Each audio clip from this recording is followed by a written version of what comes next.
wall. You might say, well, what in the world are we doing with worms and bugs up there?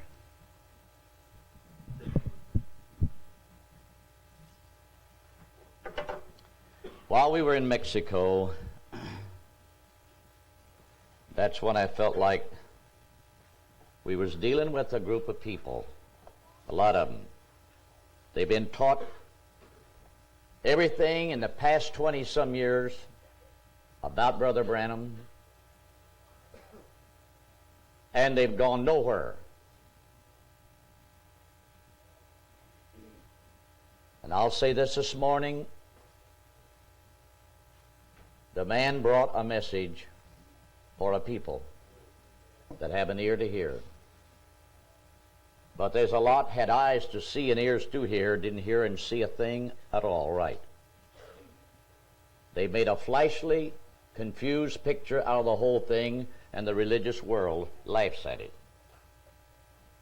The religious world does not see you or me because we're so small in comparison to the rest of this religious society we live in.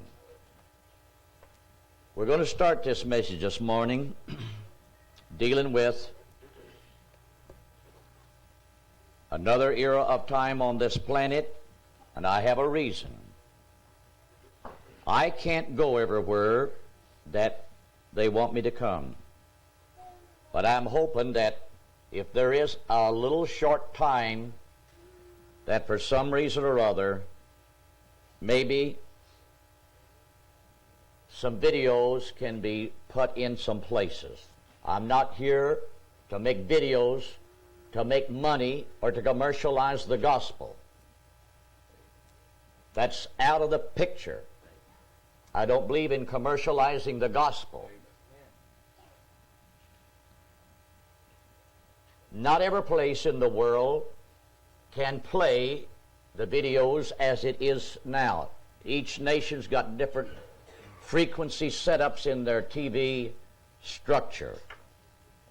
But time may change that. We don't know. The Japs are definitely coming along with some things now that's going to out-surpass the United States. Europe's already working on it. So all of a sudden, overnight, we might find ourselves plunged into a new era. We've seen a lot of that in the past 40 years in the electronic field. We're not preaching this morning in the light of the message. We're preaching it strictly in the light of the Bible and time. This was one of the first messages that God dealt with me back in 1966 when I had the dream that Brother Branham came to me. I was walking in the field, and he walked up to me and he said, "Brother Jackson, I want you to go speak for me." I said, "No." He said, "Why?"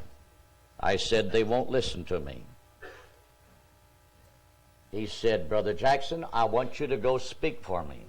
And again I said, "No." And again he said, "Why?"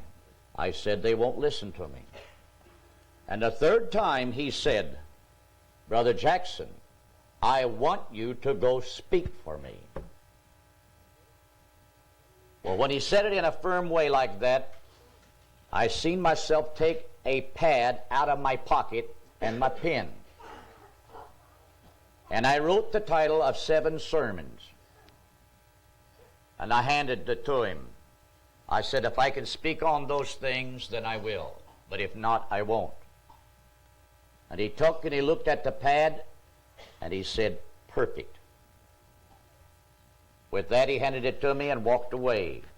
I was wide awake. At that time, I didn't even know what it pertained to. But as I walked for a few days, studying and contemplating on it, I had to accept the fact somewhere there is those messages in the Scriptures. And all I have to do is wait on the Lord and study the Scriptures, and they'll all come out right. Now, I'm going to say some things in this message, and I hope to goodness some educated people in some college areas get a hold of it. Never has our nation lived when its society is as sick, plumb downright sick. We're spending millions to educate our young people, and they don't know as much today as they did 80 years ago. Education is no longer considered of any value, merits.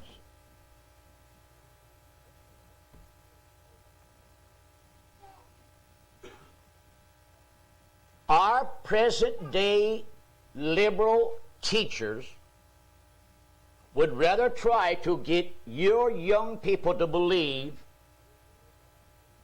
that this whole thing we live on and the fact we are a part of a human society, it's all the process of an age-old trend of evolution. More time is spent trying to disprove what our American society believed for many decades. They no longer major in mathematics or arithmetic or spelling or writing. It's of the things that literally destroy and take away values and principles and the reason why we should live on this planet and conducting ourselves in a certain, simple, practical, reasonable way. When a society kicks God out of it and don't want Him no more, why should that society escape the onslaughts of Satan? The liberal world don't believe in Satan. That's a myth. But before it's all over with, they're going to be suddenly face to face. There's one thing sure. 3 minutes after the heart beats its last time, they'll know whether there's a devil or not. But the only thing is they've gone too far to come back and tell you.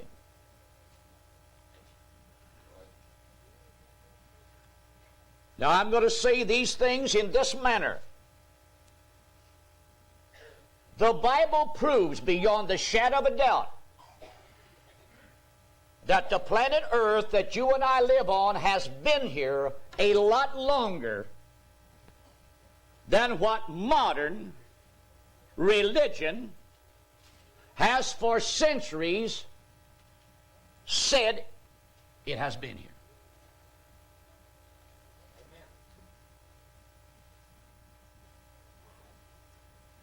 From the science standpoint, they can prove that it has been here a long, long time.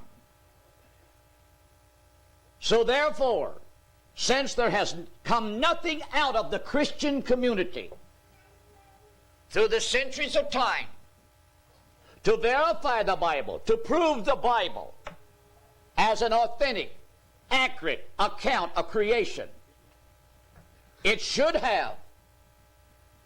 But where has the philosopher? Where has the teacher of the truth of it? Where's he been at?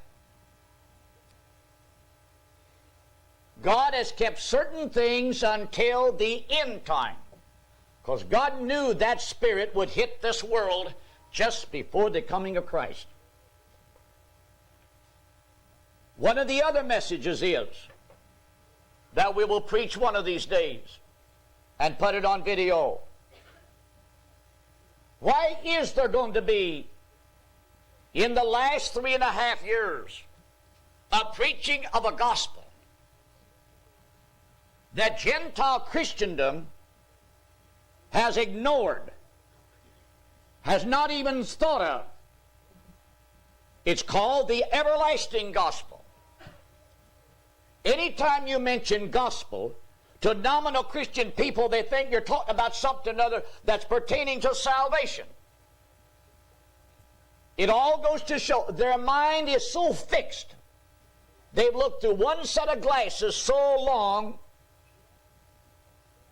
they can't see nothing else. Was that not the case with the Jewish rabbis, the priests, the scribes, and the elders at the time of Christ? They too had been looking through their glasses of traditional interpretation. And brothers and sisters, something happened right before their very eyes, and they couldn't recognize it nor see it. Only to those whom God would give it to. But it sure didn't come into the ranks of the elite society and the political factors. It always comes to the simple. The people the world would look upon as being ignorant, stupid, worthless, unproductive to the progress of human enlightenment. It's always been that way. When this teachings of evolution begin to invade our schools after World War II, they begin to come in. Our school systems up till that time had been for many decades influenced by the present religious feelings and ideas of the communities of America from bygone days. America as a nation, when it received its national birth, and I'm pointing back to 1776, when the Revolutionary War was fought by the 13 colonies along the eastern seaboard. The Catholic population of that area was only approximately 30-some thousand. The rest was Protestant in belief. And I hope to goodness some politicians will listen to what I'm saying. When the men that got together and wrote the Constitution and all of its laws and such, I want you to know there was not one Catholic priest in that group. There was not one Jewish rabbi in that group. That's not talking about the Jewish person. And if a Jew was to hear this, listen carefully what I'm saying, for this is not to put you down, but to remind you, you owe your Creator, Jehovah, something. The fact that you even live in America. You did not make America what it is today. You came here to find refuge and a hope after the American nation had been established by a Protestant Gentile background.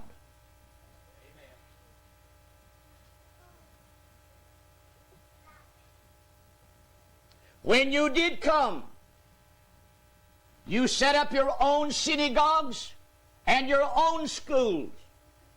You didn't want your children to be contaminated with this bunch of Protestant stuff. As time came on, the Catholics were the same way. They set up their parochial schools.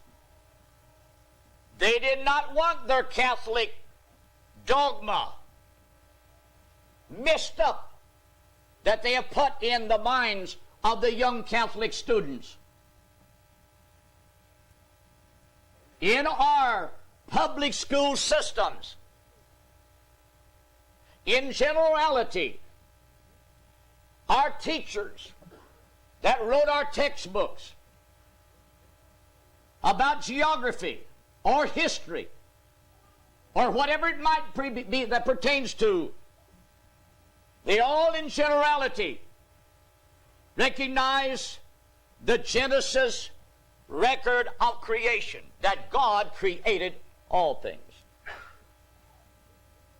There was just a traditional assumption that 6 days it had been. And therefore they assumed that that could have been, say, 1,000 years to each one of those days. And then they jumped right off in to the beginning of our origin. And our schools were influenced with that type of a picture. Not until the last 80 or 90 years did there begin to be an element of our society begin to come on the scene that began to stand against this. By the time we come to the era of World War II and it's over, it's almost just like God dropped his hand and said, now's the time. America has become a society so mixed up with every kind of a human thinking person. They've all come here to enjoy the freedom and the opportunity to make a better life. Many to get rich. And I have to say this to defend the scriptures of what Jesus said. No other nation on the face of this earth has been blessed like the United States of America. But what caused this blessing? Was it because she had more natural resources? Not one bit. You don't get diamonds out of the United States.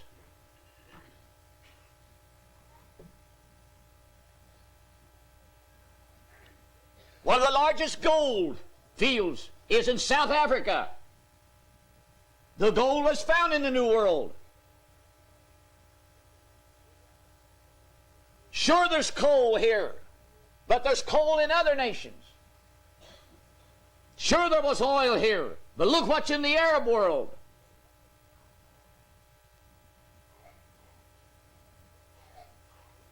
I'm saying all of that to bring your thinking to a focal point. When the time came within America's society, the devil wanted to set about and alter the thinking of America so that he could use America as an example. Something began to settle within the minds of people. Up come teachers of evolution.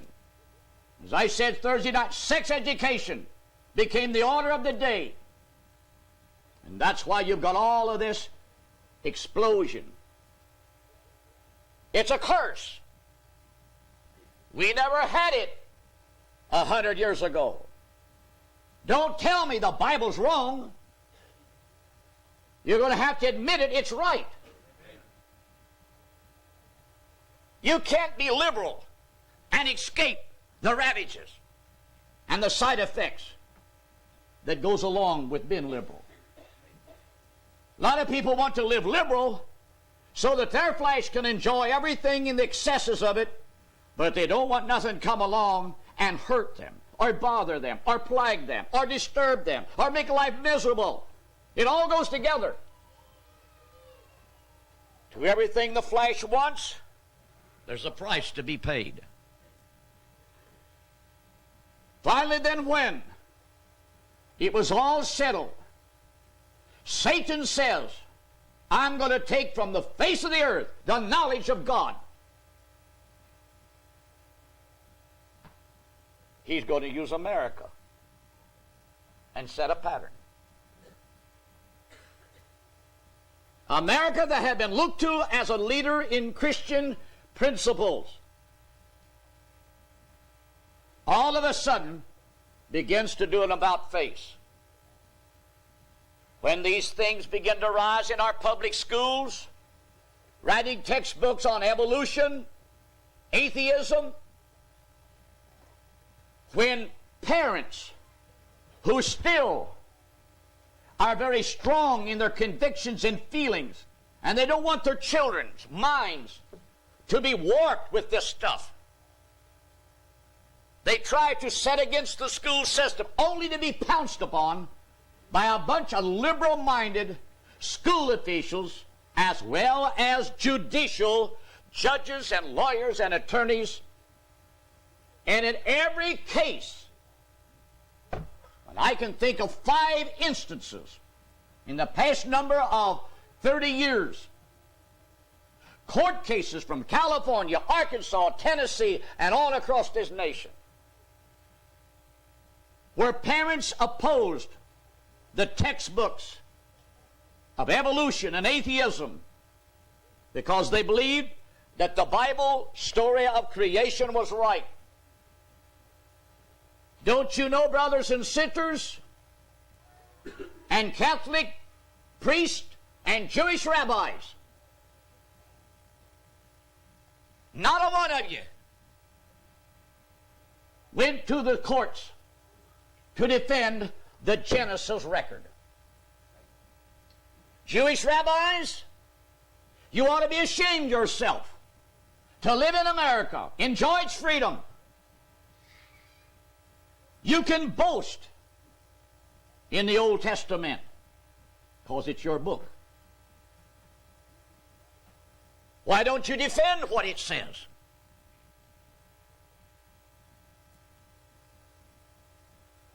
The almighty dollar means a lot to a lot of people. I'm not saying these things to be racist or sectarian, but to be truthful and factual. It is time, brothers and sisters, paint the sign the way it reads.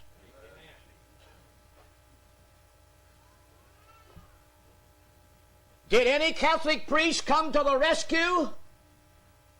Not one. With their degrees of theology, where were they at?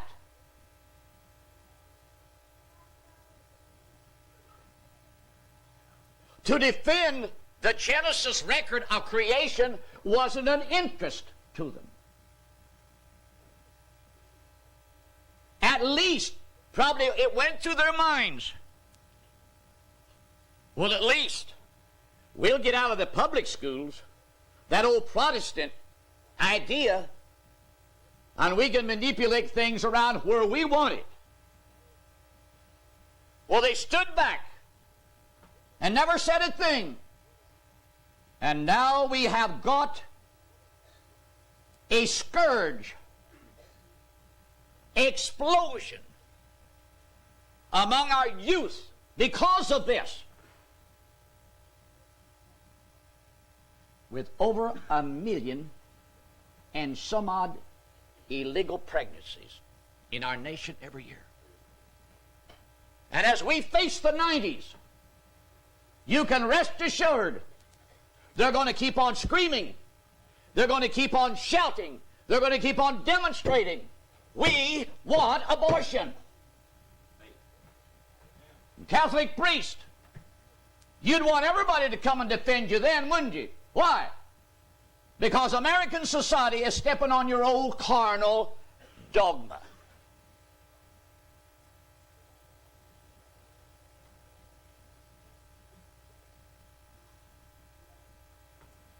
Do you believe in abortion, Brother Jackson?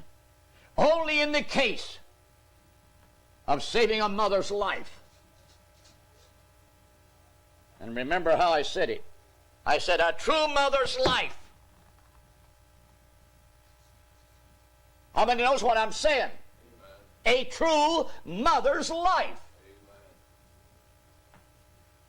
It used to be that way.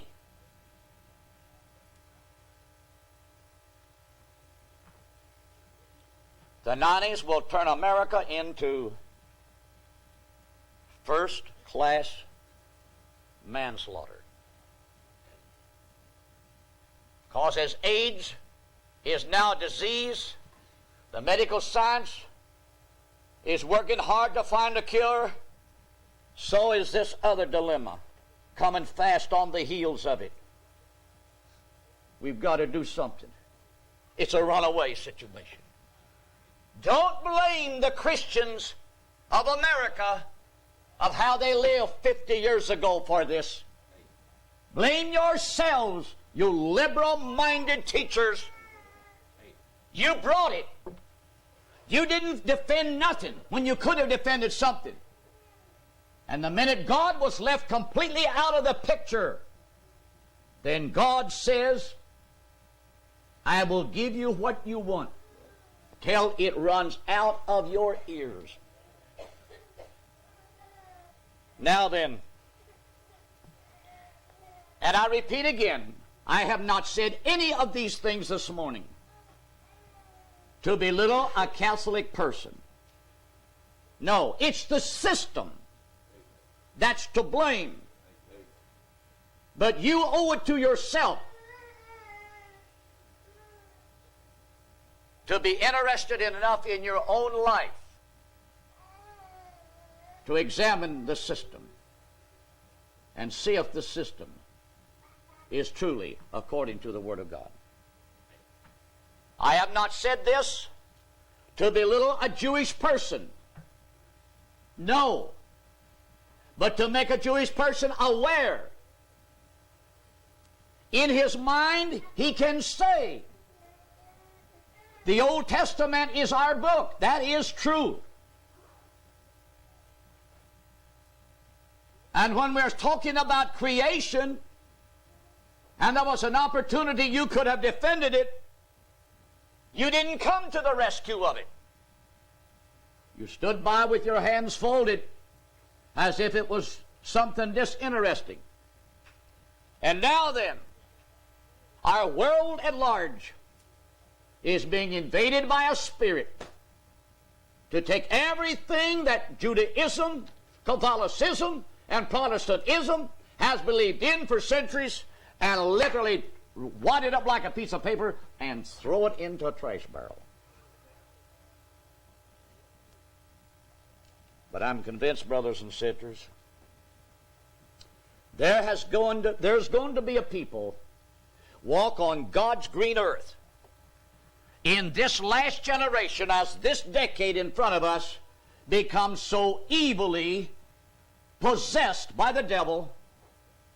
There's going to be a people walking on this earth that's going to be taught some things and learn some things by God.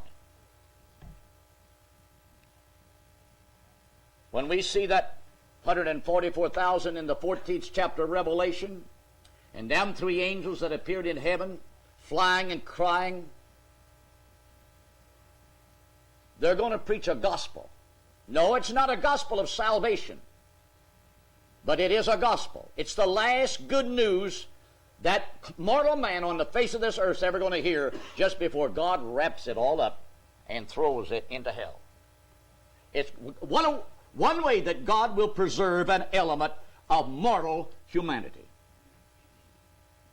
And one of them is, fear God and worship Him that created the heavens and the earth and the sea and all things therein.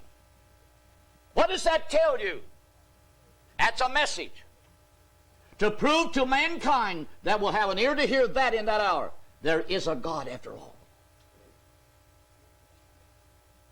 Gentileism today won't hear the bride of Christ. But does that keep the bride of Christ from knowing the fact or the truth? Not at all.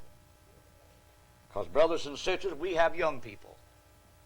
I don't care what they want to teach in school. They can say that the moon's made of green cheese.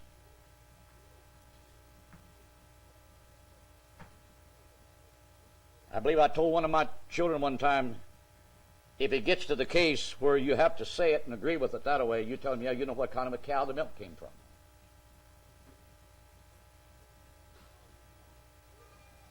Now, Is the Bible a book we can put dependence in? Yes. The scientists will tell you no. Because to him, the book cannot be scientific proven. Well, brothers and sisters, the book tells us that God has not revealed these things to the wise and the prudent, such as men or people of earthly wisdom. But he reveals them unto babes, such as will learn. God's got a way of hiding things from man's earthly intellectual wisdom, because God don't want a thing to do with it. But his wisdom is a wisdom that helps to stabilize the mind of a person that wants to live for God and walk with God and to serve him with a knowledge to know how to appreciate things that God does for them in life. Remember, the Bible was not written in the days when Adam and Eve were in the Garden of Eden. Yet the Bible tells us about the Garden of Eden. The Bible tells us about a great flood, but the Bible was an unwritten book then. It's not even known whether there was anything in writing or not. The Bible, especially the first 5 books in the New Old Testament, was written by Moses, coming from Egyptian bondage through the wilderness journey, about the 14th century before Christ. The flood's way in the background now. The Tower of Babylon's way in the background. The ark is somewhere at rest on Mount Ararat. The Bible says so. And your agnostics say today there ain't no such a thing. Well, brothers and sisters, stick around. One of these days, I believe God's just going to let the ice and the snow all melt long enough. When the time is just right, there'll be certain men with the right kind of equipment go up there and bring enough of that thing back down, and they'll have to acknowledge that it wasn't taken up there on a bunch of burros. What's a boat doing way up there? The ocean isn't up there. It's thousands of miles from where water's at. Well, the Bible's going to have the last record. Now let's look at this study. We titled this, The Testing and the Fall of Satan. The liberals, the agnostics, the critics, the evolutionists, there ain't no such a thing. Because to them there is no such a thing as God. God is just merely a myth, an idea in your mind. Did you ever stop to think, brothers and sisters, it's more foolish to believe that than to believe that there is a God, if you look at it in the right way. Because to everything that there is, there has to be a cause why it is. You can't take nothing and something other comes out of nothing. There's got to be a beginning, a something that begins to produce something other. Otherwise, nothing stays nothing, just like a vacuum. Nothing's ever been produced in a vacuum, unless there's been something put within that vacuum environment for the sole purpose of see what it would come.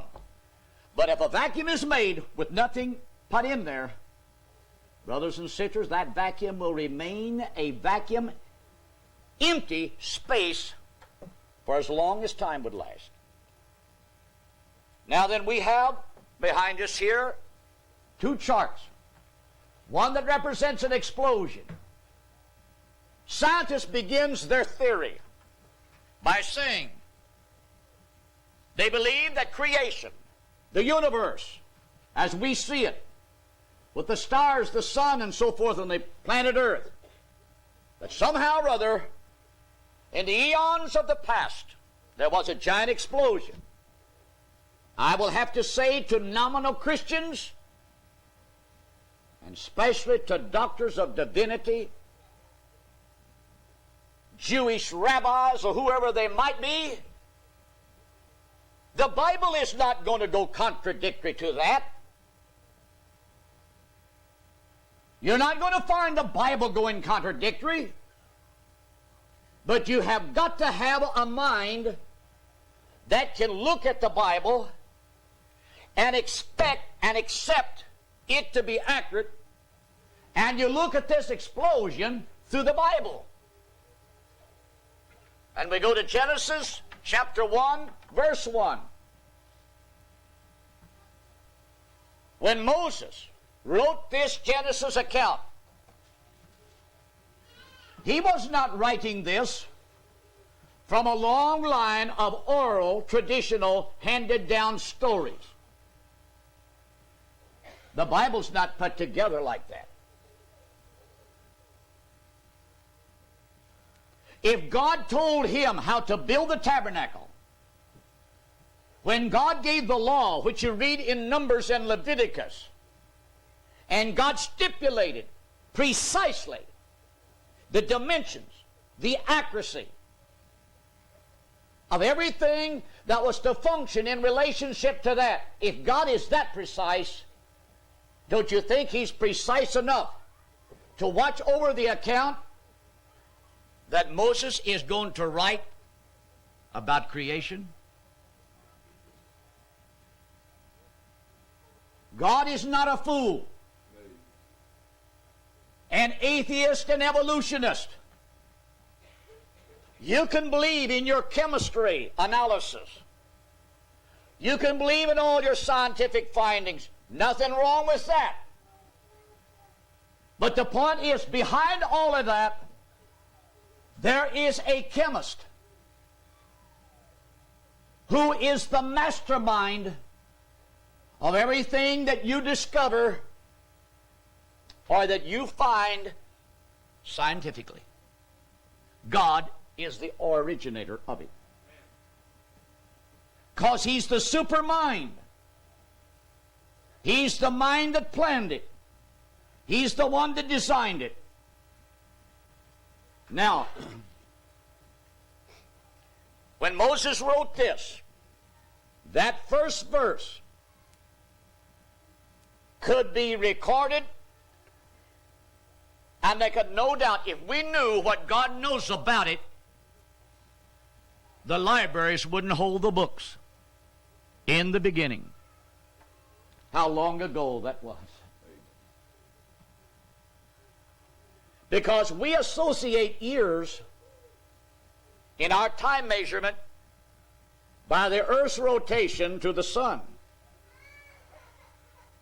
But until there's something in the universe set in motion and relationship to something, how are you dealing with time? Because it has not yet been broken down into measurements. So before time ever started, we have to believe God was. Because if Paul could write about Melchizedek, which was merely a manifestation of God to Abraham, we read about it in Genesis, and Paul writes it in Hebrews, who being without father, but without mother, having left no descent, having neither beginning or ending of years. Paul was talking about Jehovah. He didn't come into existence by having a father or mother. Therefore, He always was. Now, so before all time ever started, God was. But for the sake of the story, if we want to at least make our message and our understanding compatible with the evolutionary world, then I can say, if you say the evolutionary world, if you say 500 million years ago, I got no problem with that. It could have been 10 million years ago when there was an explosion. Now, why would I say there was an explosion? All we have to do is just open our mind and look at the planet Earth we live on. Did you ever stop to think, down in the bowels of this earth, somewhere the inner core of this planet, it's an ocean of fermenting, boiling, gaseous, lava, liquid. And every once in a while, it just gets so hot and builds up its pressures that the surface of the earth is moved by that inward pressure and heat. What do you think a volcano is? Is that some little smurf out there building a campfire? God have mercy. That's not a gremlin experimenting. That's the Creator's own chemicals still at work. Whatever you imagine, all of that down in there boiling, and brother, it could run into the hundreds of thousands of degrees centigrade. There's no doubt that was the beginning of what the whole universe in its planetary makeup sprung from. God created these gases himself. And within this world we live, there's three basic elements of creation: carbon, hydrogen, and oxygen. When you put the three together, you see the creation you're living on and living within. These gases had to be made by the greatest scientist, chemist that ever was. He knew what he was doing, because the universe was his laboratory. He didn't have somebody else standing there reading out of a book telling him how to do it. This was devised in his own mind. So he created these gases. And how many millions of years that giant glob of gases and stuff and matter existed in that state, only he knows, and he's the only one, I think, that really even cares. Anything you and I would do to try to make it different, we're just merely assuming. But we know this: he wasn't going to stop with a big ball of burning, gaseous, molten matter just going like this. Sooner or later, he's got a purpose. So there was an explosion. And that explosion in that whole mass of matter is much like you see going on down in the bowels of this planet. Every once in a while, all of that gets so hot, it just has to let off steam. And in some places, it comes blowing out a mountaintop. And it blows ash for miles and miles. I think some of you maybe have heard the news this week. What has been going on up in Alaska, 105 or 15 miles from Anchorage. Pitching ash 8 miles into the air. And that ash, when she settles, it's not sand. In a short while, as it cools and assimilates itself to the earth's surface, it's God's fertilizer factory at work. I think you've heard it said, the state of Idaho, where a lot of potatoes are growing, it's mainly volcanic ash. That's the type of soil. Other places, as that pressure builds up and then it has to just express itself. That's why, brothers and sisters, somewhere in your continents, cracks form in the structure of the earth. Now, as we could say, as that explosion occurred, from that somewhere, we will say a little speck come a swirling through space. And the Creator himself had his eye on one little object. And that's the planet we call Earth today. Because this planet Earth is where he was going to further his creating plan and the things he wanted to do. As this little speck we would call the planet Earth comes swirling through time, God brought it exactly to the spot in the universe where he wanted it, and there he checked it. All these other pieces went in the various directions. Pluto, Mars, Jupiter, Saturn, you name it, it's there. Look at the Milky Way. Look at the North Star, the Great Dipper, the Little Dipper, the Southern Cross, all of these. He put every little star, planet, in its proper place for a reason. But there's one little speck he had in mind. And brothers and sisters, it might have took 100 million years for this planet to cool down even enough to even think about life existing on the surface of it. Not in the bowels of it, on the surface of it. But let's just say this. If that is the method that God used, then I have no problem in recognizing it to be brought about that way. Because when I see the islands in the ocean, and practically every one of them is a volcanic island and formed by volcanoes, then I know part of that is his creative process. Those islands are not accidents, something that come about and he didn't know it. Every mountain range you see, that's not a tragedy he didn't know about. He knew exactly where he wanted every mountain range.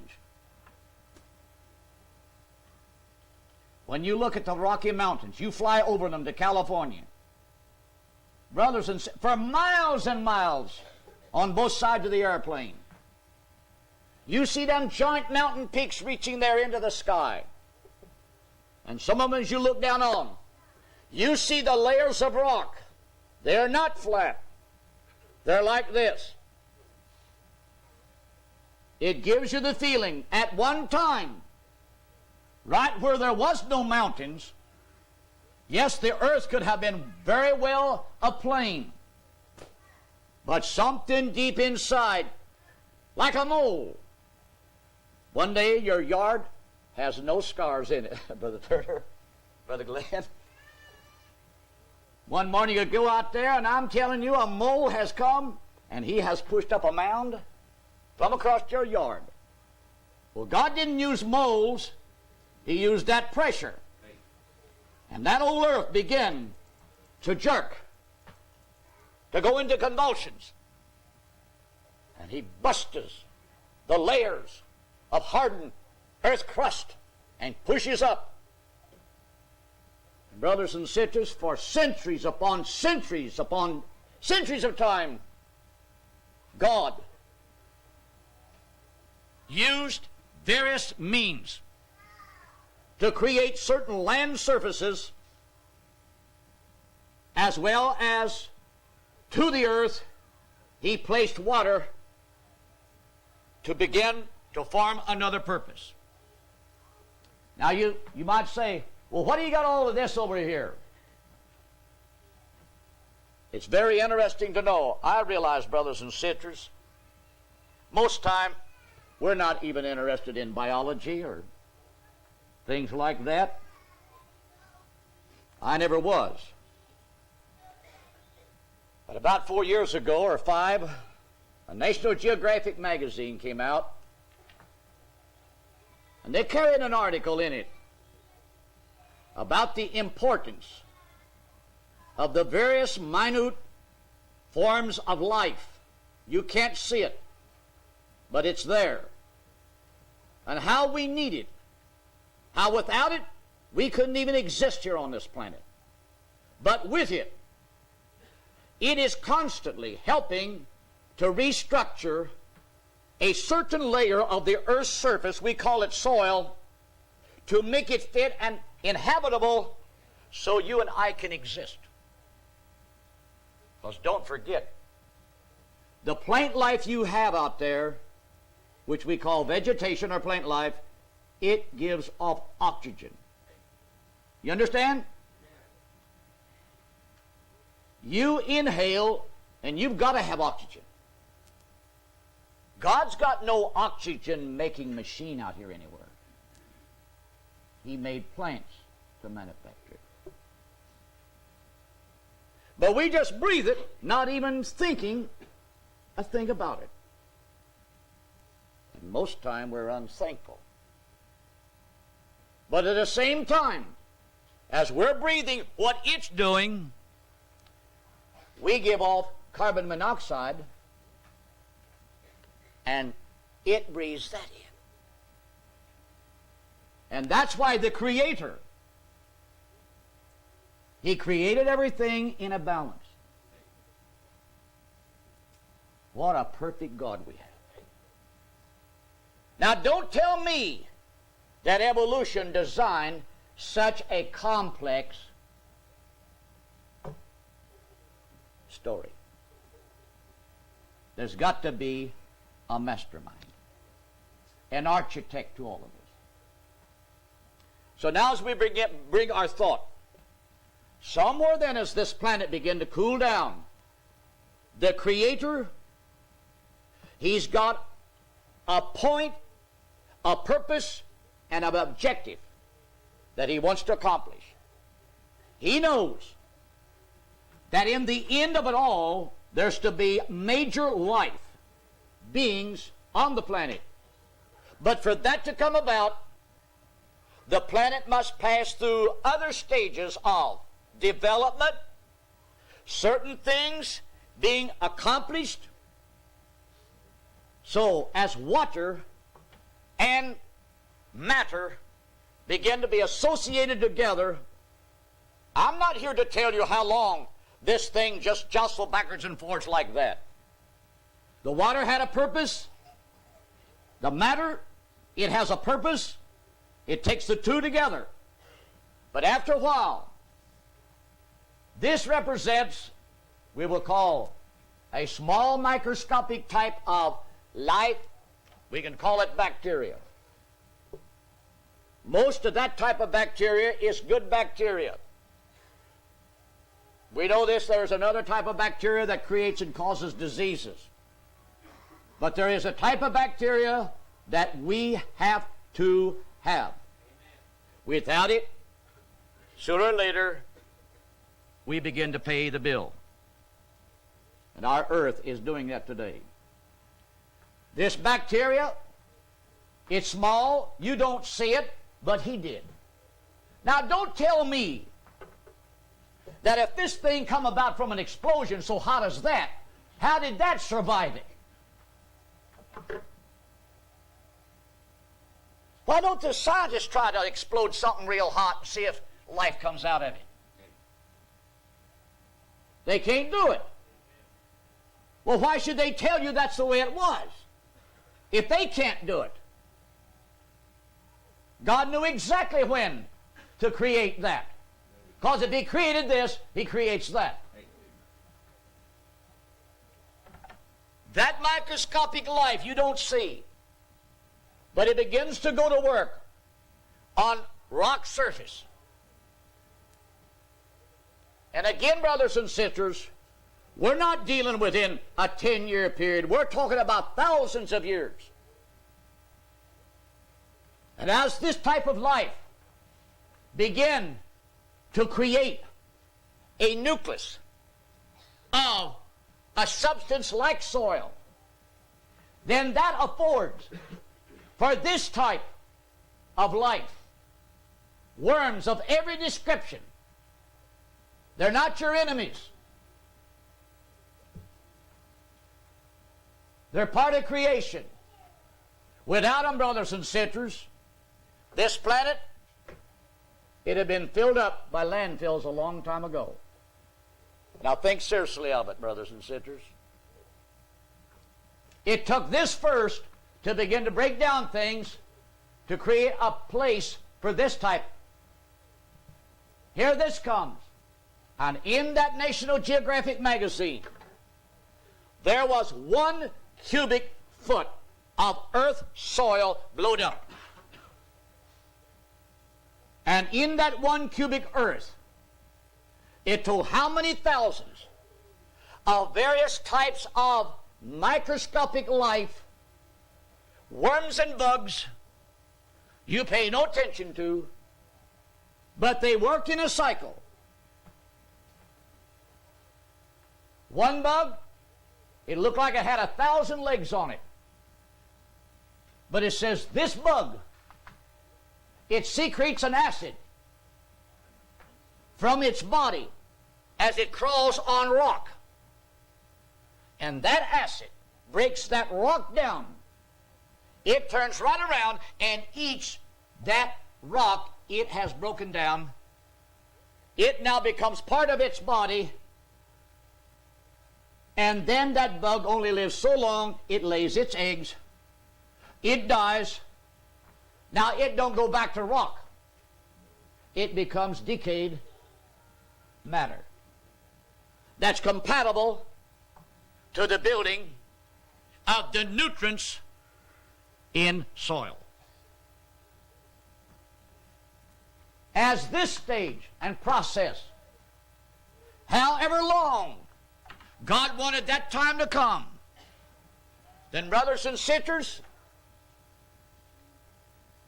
for the sake of evolution, yes, there is a true study of evolution because God is the author of it. There's a law of evolution, but you want to give Him the honor for it. I will show you in this manner. Our origin only goes back to 6,000 years. Young people, ride your highways today. Go from here to Indianapolis. Count how many breeds of cattle you can see along the road. You'll pass a herd of Black Angus. You'll pass a herd of Herefords, of Brown Swiss, Holsteins, Red Derms, Jerseys, Guernseys, the Brahmas, the Charolais. They're all cattle, aren't they? Where did they come from?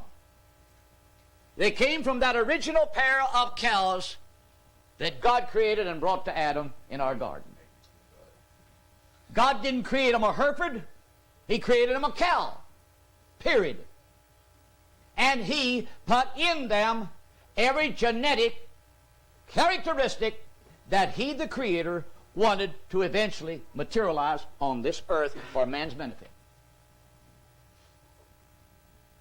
He creates the genetic characteristics. He leaves it up to man to obtain the knowledge of this and then use it in a wise way. You've heard me say this, and I said for the sake of what we call evolution. The big draft horse, the big Clydesdales, the Belgians, the Persians, they did not exist in the time of Christ. They were bred up by the European armies when they fell on the idea that a man on a horse covered with armor had a superiority over a man on foot And so they set about to breed and breed and breed. And out of that came these giant horses. We think that God created them, put them here to plow with. They were the horses that carried the knights when knighthood was in flower. You've heard that story over and over. But when time came about that the man on the armored horse, that was an obsolete way to fight. Man has come to a mechanized age. He's off of the horse now. He's inside of a tin box.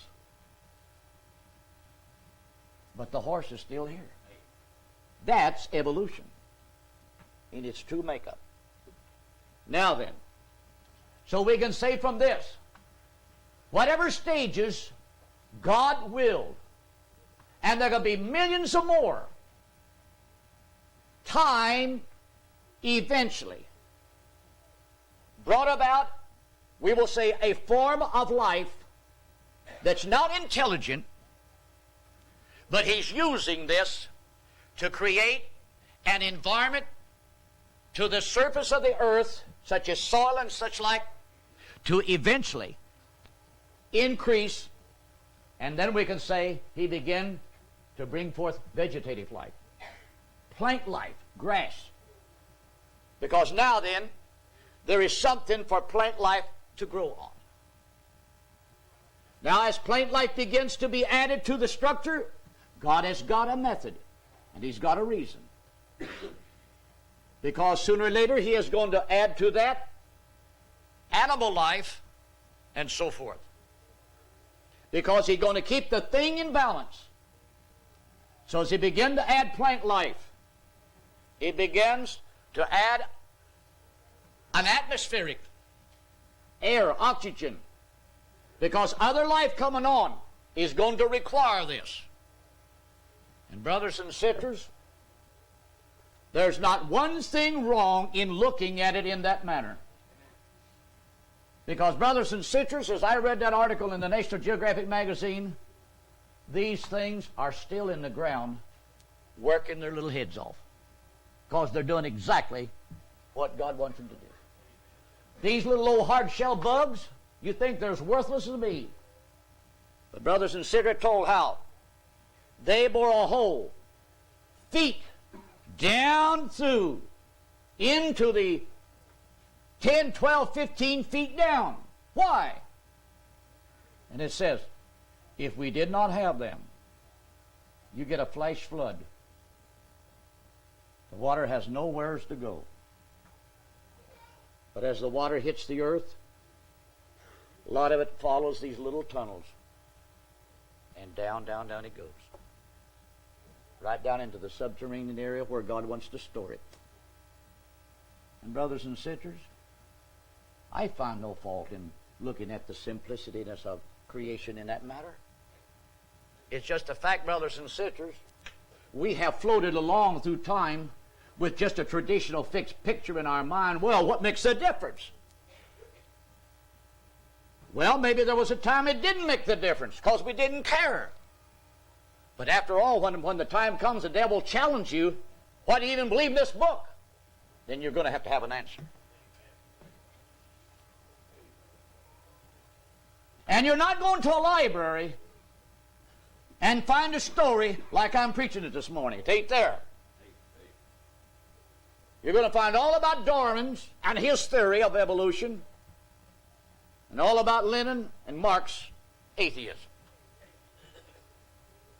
But you'll find nothing there that puts the two in a perspective balance. So that's why I'm using this morning, because I eventually want to get the whole story on a video. Because somewheres I pray that if any child of God is faced with some kind of an onslaught, there could be something said that may help them in an hour as this. When plant life begins to show itself, then other types of animal life begins to creep on the surface. God adds marine life. Now in the seas, in the waters. And brothers and sisters, I used to think, when I was a child growing up, right out in our own fields, right here in southern Indiana, every once in a while, you'll plow out a stone, a rock, and you hit that thing with a sledgehammer and bust it open, and there's a seashell in it. Well, I just thought, well, come from the flood. The flood didn't put it there. How many understand what I mean? The flood didn't put that seashell there like that. This is why, brothers and sisters, we've got to realize, for hundreds of thousands or millions of years, as the planet was being shaped by God, what did God have in mind in shaping it, designing it, working with it like this?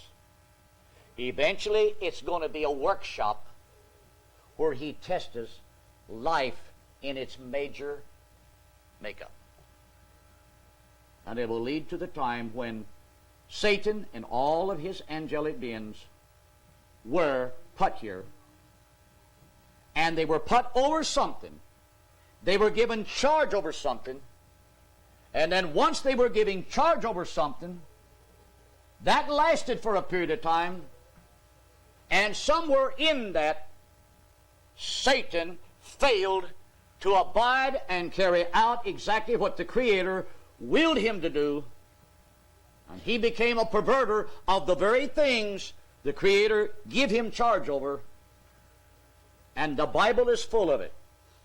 But bear with me as we bring this point to a close now, because tonight when we pick it up, we're going to go on into another step. As this form of life just kept on, God just kept adding. I want to say this. This didn't evolve off of that. When the time came for that, God created it. When the time came for that, God didn't create it out of this. He created that. He created that. And brothers and sisters, the worm will not cross with the bug, and the bug will not cross with the worm. And man, he did not evolve off of a glove or something out of a pond in Africa, because he will not cross with a fish. He won't cross with a monkey. It's not even practical sense. He put a genetic law that each creature would bring forth its own kind. We see that in Genesis.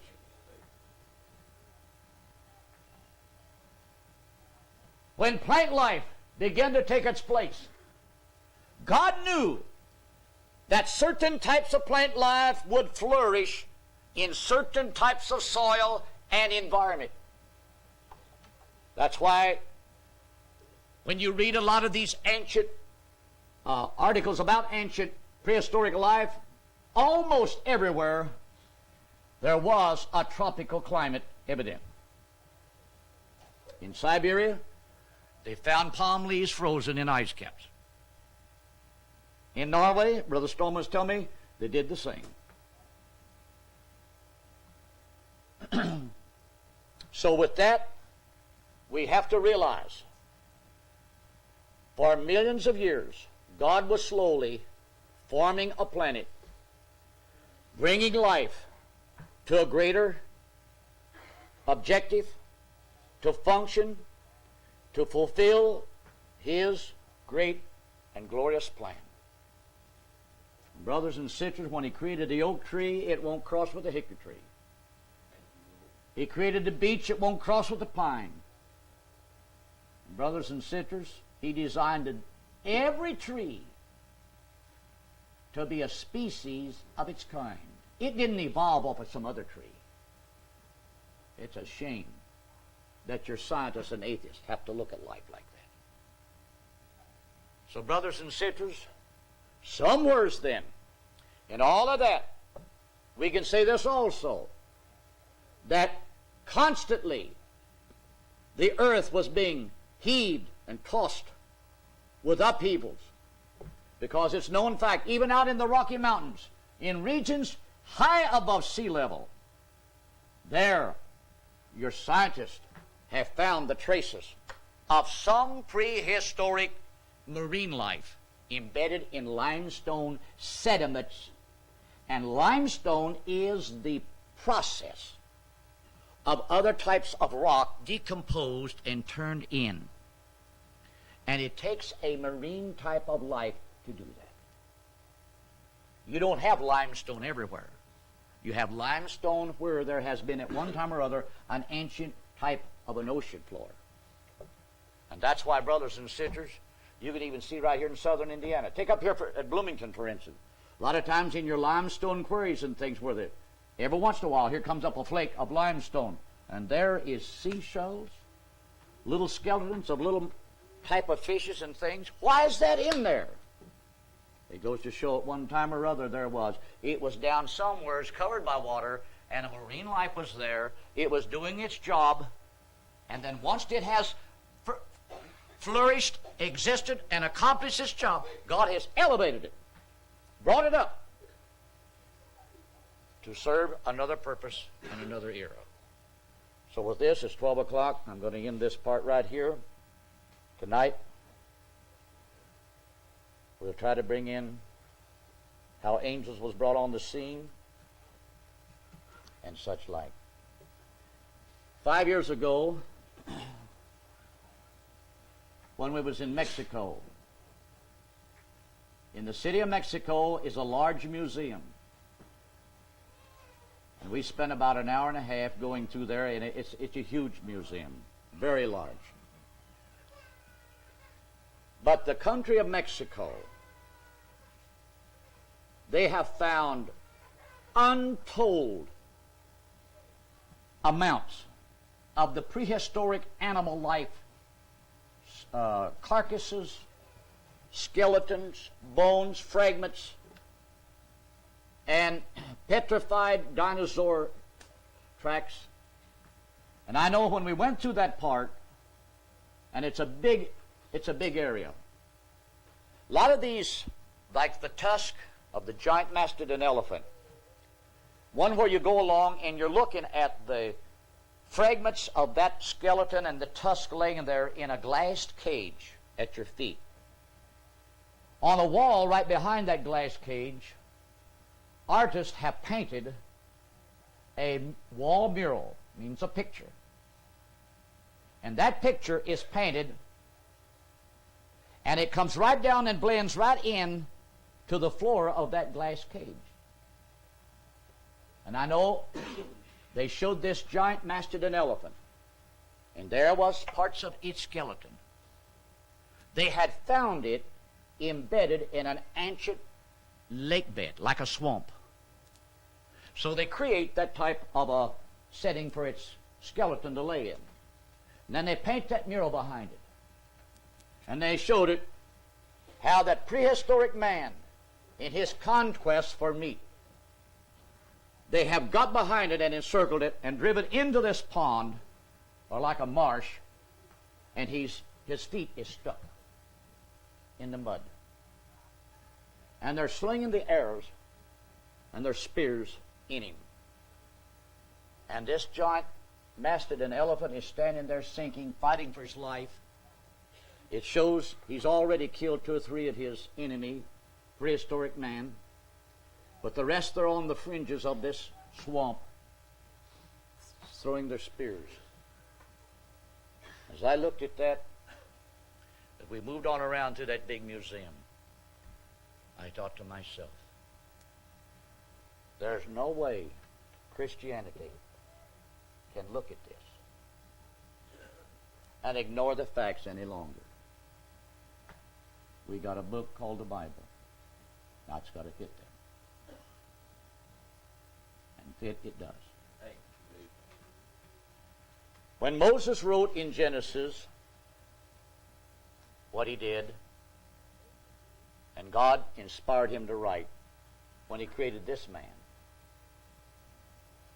God created this man in his image and after his likeness, male and female. You read it in Genesis. And he said to them, while they was in their spirit makeup, Be fruitful and multiply and replenish. That one word, brothers and sisters, ought to unlock a lot of mysteries to a Christian's mind. Replenish.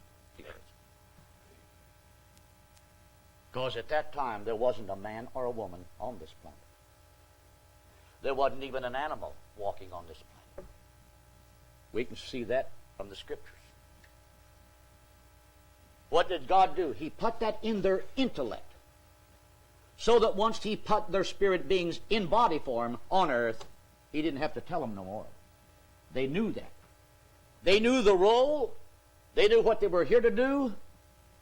And they were here to, again, set about a cycle of life and reproduction of life.